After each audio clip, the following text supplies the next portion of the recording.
Hey everybody, welcome to Make It Make Sense with Monique Pressley. I'm your host, Monique Pressley, and so thankful that you are here joining us another day. It is Labor Day. Happy Labor Day to all of you. I hope that you are using at least some part of it to get a break from your work, from your burdens, from your stress, from your day job, your night job, your side hustle, all of them. But of course, we're not taking a break here. We are here because it's also Monday, and that's Monday Motivation. Uh, and we have a special guest. First time on the show with us today is Arthur Silky Slim Reed. He is a former gang leader. I'm sure he will tell us a little bit of his story as much as time allows. Turned filmmaker, author, radio host, activist, all around cool dude, my brother. Would you help me welcome to the show, Silky Slim?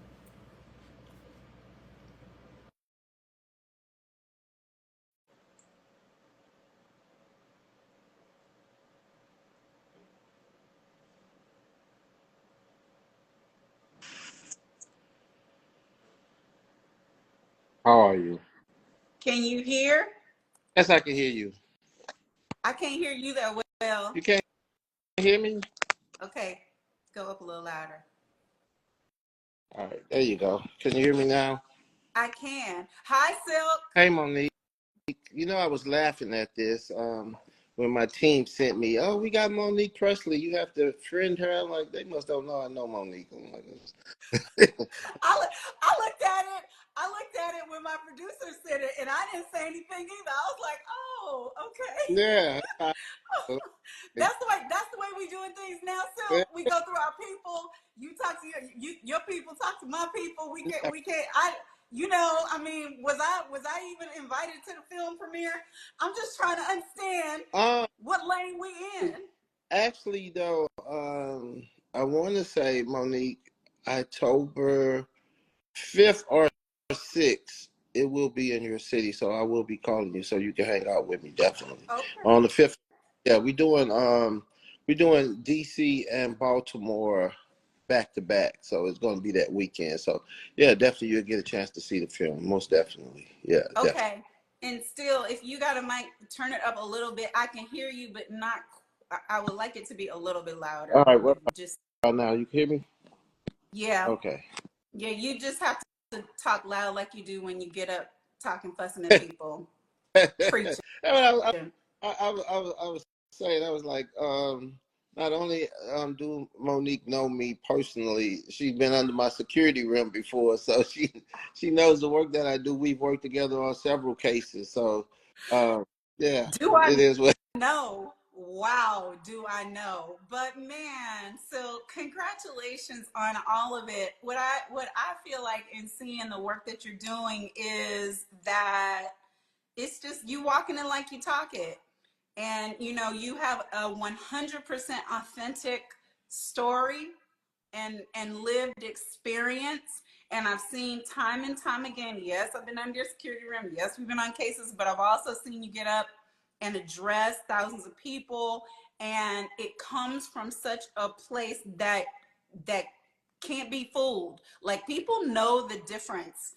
And so when you talk about where you've been and when you're trying to get to young brothers and keep them alive, it hits different. I could say the same thing, Ben can say the same thing, Rev Al could say the same thing. We could all be preaching the same message, but it will come through a different lens. And yours is one of personal experience. So why don't you just, for those of us not like me who know the story, why don't you just tell us kind of like a little bit of what you've been through and how it got you here? Whoops. And as I saved my camera. Okay, I came out of the gang culture and the hip hop community.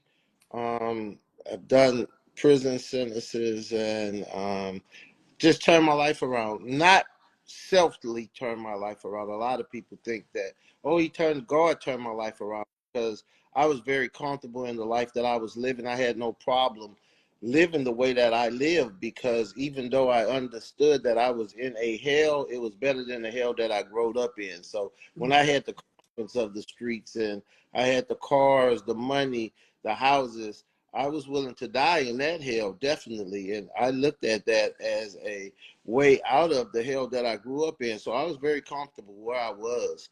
I had accomplished the so-called American dream on the downside, but I had it. So I was cool where I was at. But through a series of events and things that happened in my life, God turned my life around, put me on a different path to save individuals that's headed down the same path that I was once on.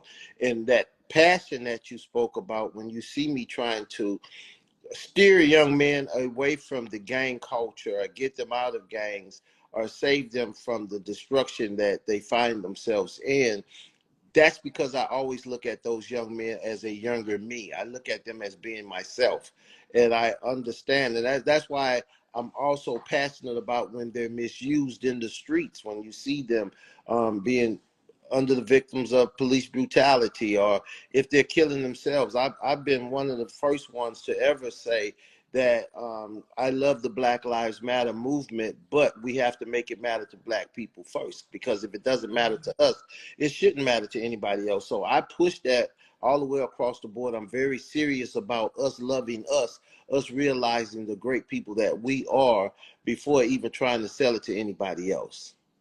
That's that's right. That's right, because nobody can make us care, and lots of times it is that apathy, um, or even as you just said, and I don't even know that I've heard you say that before, but because of what you grew up in, for for many men, young boys, the same way as what you said, they look at that gang life, at that street life, as up, as better, and so can be comfortable there because they know what's waiting for them back where they came from. And I think that's legitimate, and we have to understand that when we're trying to get them to choose something that is unknown.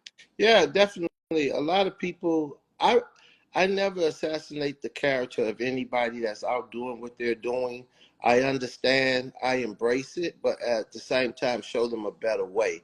And as being real, when you went into the depths of the gutter that I've been into, and for me to be able to be where I am now, working as an investigator with Attorney Crump, working on some of the worst cases that we've seen of police brutality in America, the George Floyd case, or Breonna Taylor, Ahmaud Arbery's case. You see that, and I've seen both sides, is what I'm saying. I've seen both sides of the spectrum. And what I found out is that even though different setting, there's more loyalty in the street life than you may find in the so-called corporate world, the righteous world is what they say, because there's consequences behind breaking the rules in the streets. There's no consequences when you do it in the corporate world. So I find that the loyalty there and the respect for one another is a different level than what we see with day-to-day people. We have people with titles that's just rotten, that walks around every single day, and people respect them because of their title. But if they were that way in the streets, they wouldn't make it, you know. So when you see the difference, it gives you a different look on life, and it makes my passion grow greater for the individuals that I'm trying to pull out of the streets, because I understand the situations that they're in. Well, listen, we got a corporate kingpin running again for president, and I, he I, catch I he don't, I catch don't, all kind of but cases. And I don't understand that, because I came home a convicted felon, and thanks to Cleo Fields, which was a congressman out of Louisiana, he put a bill before the House, or and got this bill where convicted felons can vote. So if a convicted felon couldn't vote, how in the hell can he run for president? I don't understand that part, you know. but it's like you said, it's different rules in corporate Yeah. America, and it's not the same consequences And you're right about that. You came out of the South, and there are so many people who are growing up in abject poverty, Silk, Hmm. in the South. And I don't know that people have an understanding of the way that that may be different than what they think they experience even in urban America, in these big towns, and the way that it affects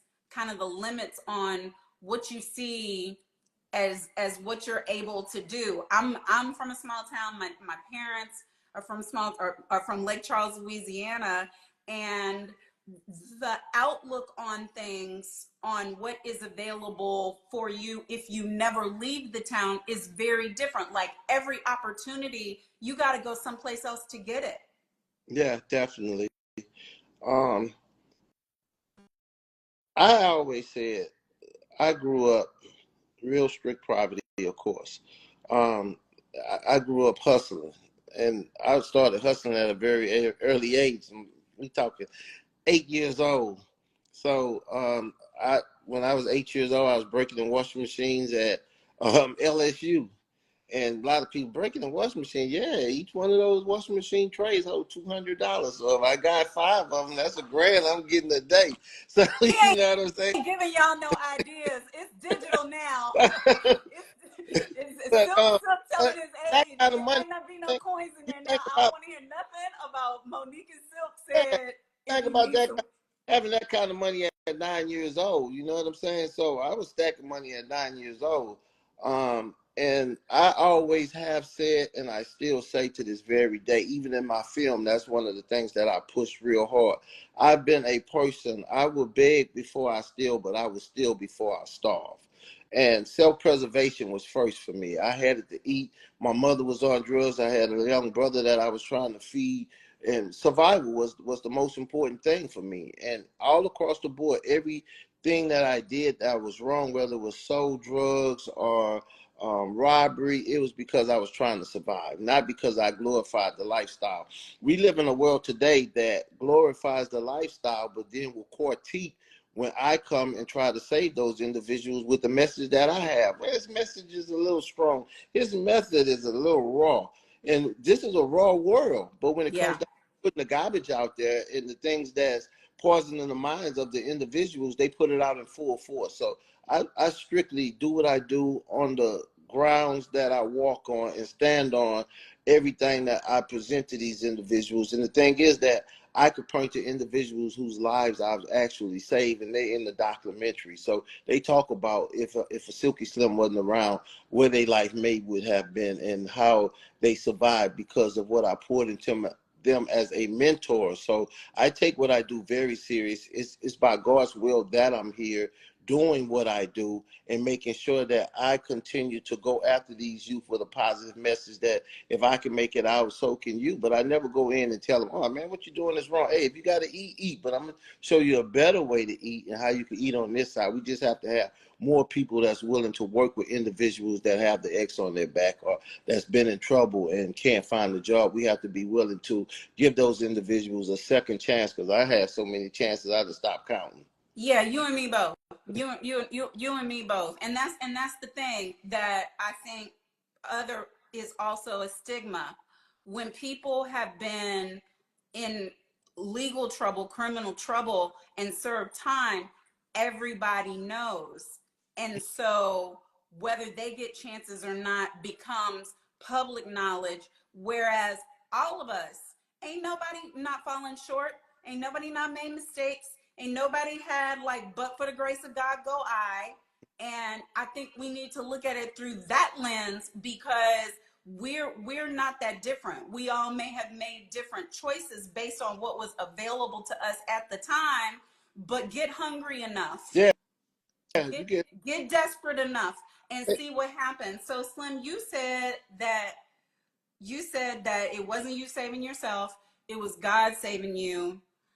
That sounds like something, but explain, maybe not just to me, but to somebody who's struggling right now and It's doesn't know that there's a better life. What's that path like? Can you remember when God touched you? It's Motivation Oh Monday. Talk about it. yeah, most definitely.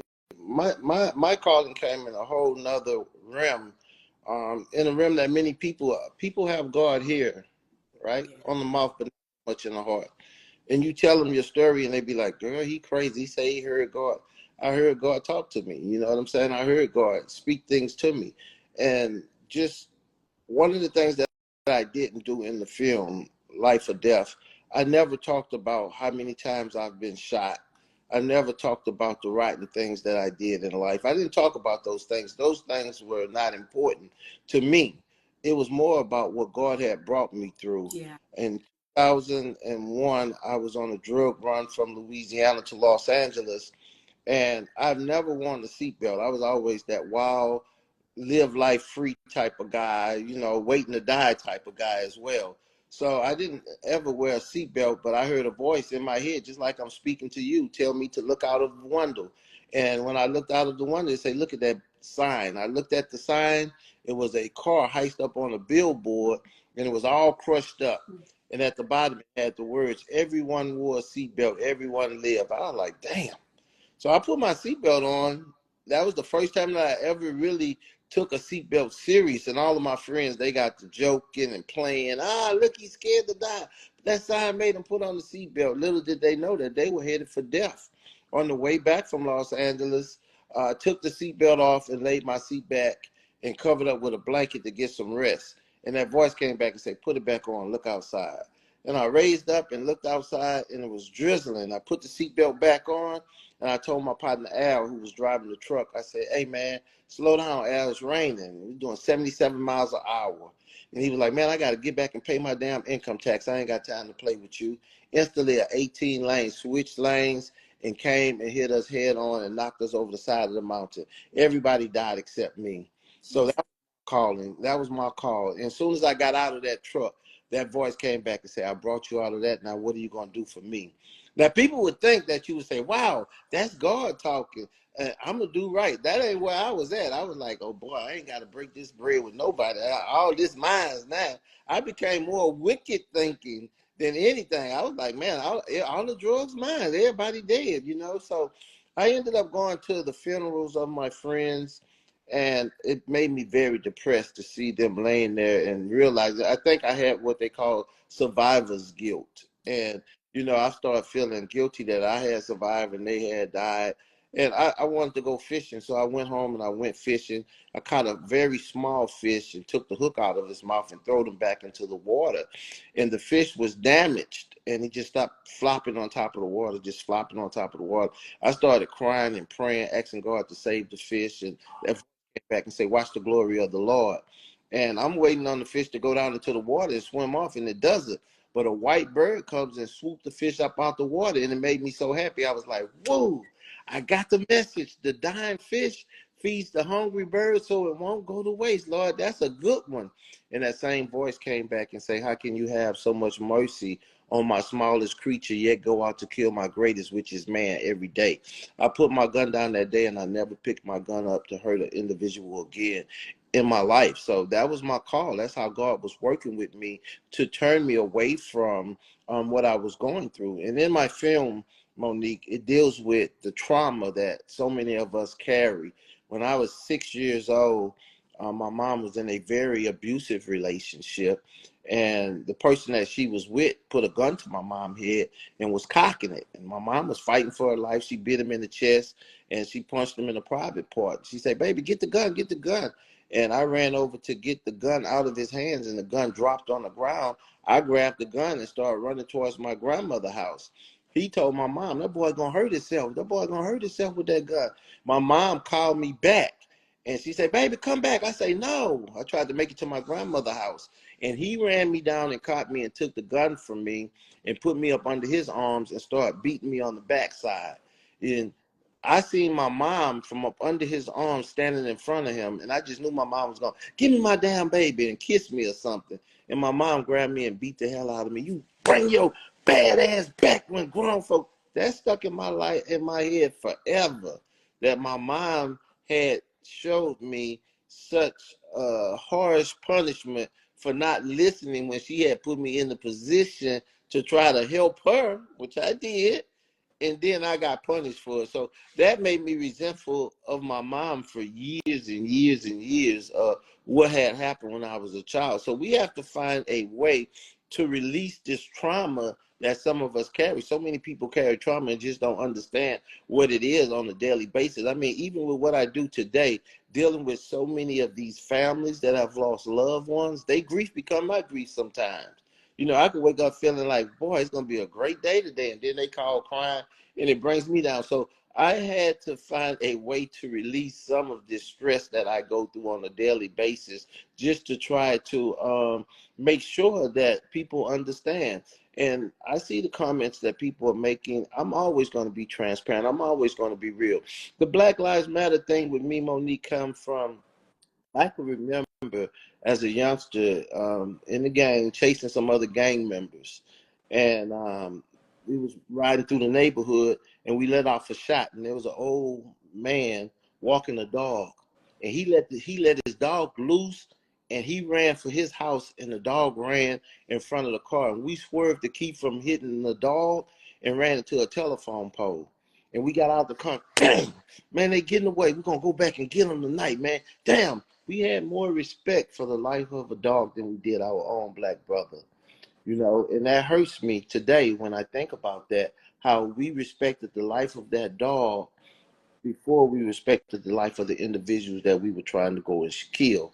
So I have to bring all of these stories to the forefront so that people could understand, because you could be going through something and not realize what you're going through. And when the light does click on you in front of that judge and he's sentencing you to prison, you know, and that's kind of like everything was fun until you in front of the judge. There's different things that have happened in my life that really haunt me. Me and Attorney Crump, we went out for breakfast a couple of days ago, and I don't think he truly understood why I did what I did. There was an old lady there, and she had ordered her breakfast, and I got up and I went to the waitress and I paid for her breakfast.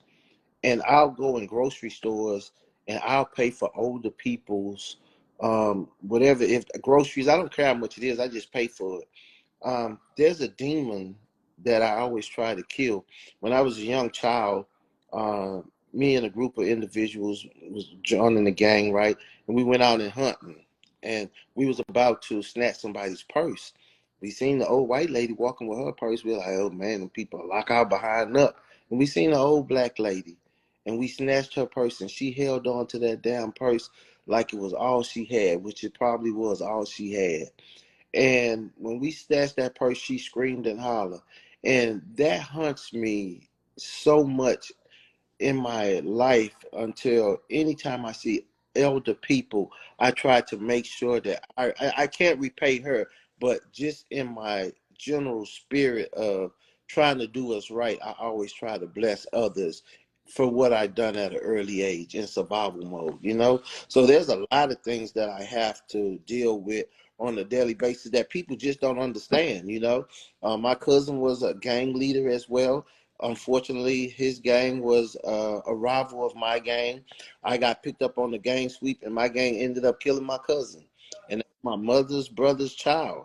I can't undo that. So these messages are super powerful, and they're needed in a time when we see so many individuals dying in the street the way they are. The rap game is a hypocrisy. Individuals become rich just to get killed in the streets. So we have to address that as well. And we're the only people on earth that has ever become famous and received payment for putting their suffering and pain into an art form and talk about it, and nobody says a damn thing about it. So we have to start doing better than what we're doing. Woo! Well, like always, I appreciate talking to you, Arthur. And I want everybody who can to see the Thank film. It's like Attorney Crump said, you have one of those lives that's supposed to be in film. I'm glad you got your own film now instead of stealing the show in other people's films the way you've been doing heretofore.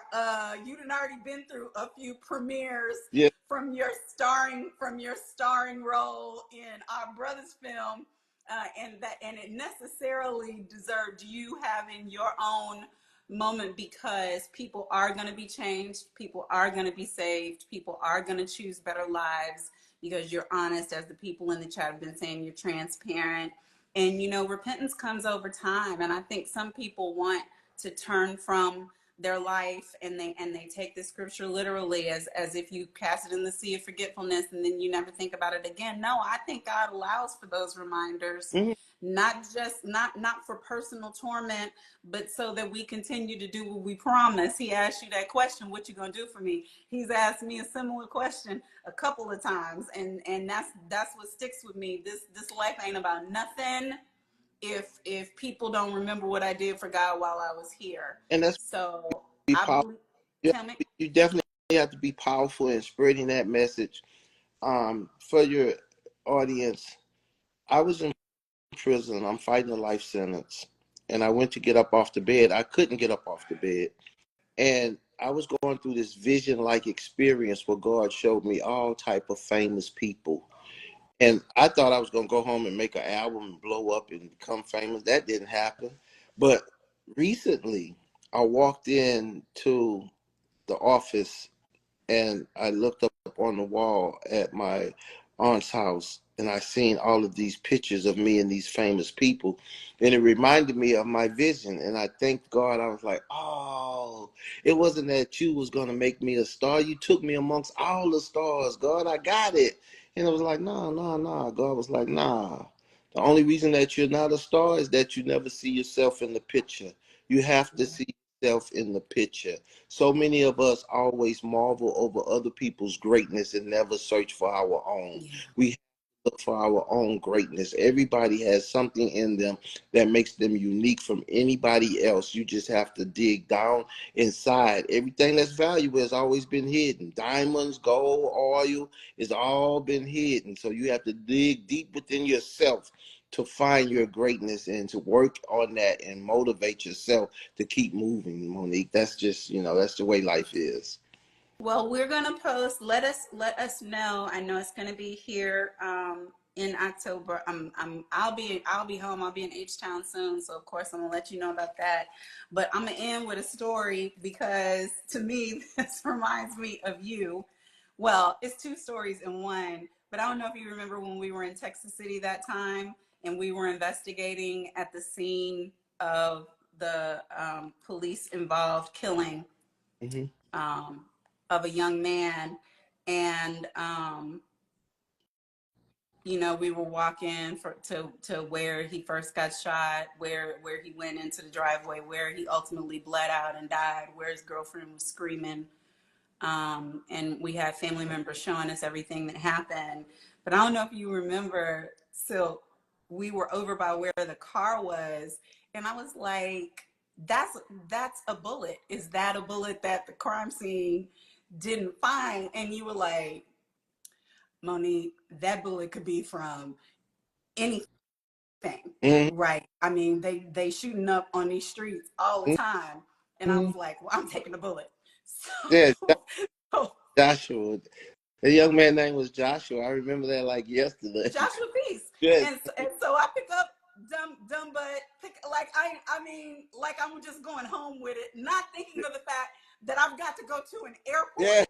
I don't even know if I ever told you Yeah. this. I didn't think about that part of it. do Yeah, you do you know they stopped me? I didn't even I got I didn't even think about that part. oh That's how did you that laugh? the joy of being able to come on here today. Elvira was sending me these messages from your producer and stuff. I'm sitting there like they don't even know. Like, and I can remember doing one of those protests in Texas City where you was marching and then you stepped away from Attorney Crump and went through the crowd like I'm trying to find out where you at because you want to make sure everybody's safe. So we got that relationship, Monique. I really enjoyed it, and I look forward. Let me know when you're in town so we can link. So thank you so much. I will, and I appreciate you. And what I was going to say, my very second memory from that same trip is when we were in the church and you spoke, and I have that. I have that footage, and I don't know what. That I never. don't know why that's not I on keep your feed, that one. I huh? keep that. I keep that same video because that was a very powerful moment right there. I keep that same video. Yeah, well, if Elvira's listening, she need to get it from you so she can post Most it, because that is vintage Arthur Silky Slim Reed. definitely. That's what that was. I love you, bro. I love you too. Take care. Peace. All right. Guys, I hope you feel motivated. I feel motivated. Silky Slim is a friend and a brother, and his story, as you can see, is transparent. It's authentic. He has helped so many people. He has kept so many of us safe in the movement. If you ask, certainly Attorney Crumpy does investigative work for him, but any of us who end up in that orbit, so that's Tamika Mallory, that's my son, that's Linda Sarsour, that's Angela Pinto, that's me, any of us, he has cared for us, not like subjects or clients, but like family. And we've been in some sketchy situations, and he's made sure that we came out okay. And also all the while offering his own wisdom, his humor. A lot of people don't get to see. Y'all saw today. He smiles, he laughs. Most of the time when you see him out in public, you know, is that guy, but it's a whole other guy. And he's just one of my favorite stories, true, just redemption stories, and turning around doing good. And so I hope you will go out and see his film, get his books, listen to his radio show, all the things. All the things. Love you, Silk, and I love you all. Happy Labor Day to you. I'm gonna take let me think about it. I'm not gonna do it now, but there's been some stuff running through these internet streets about why Blacks and Latinos were looked over and ignored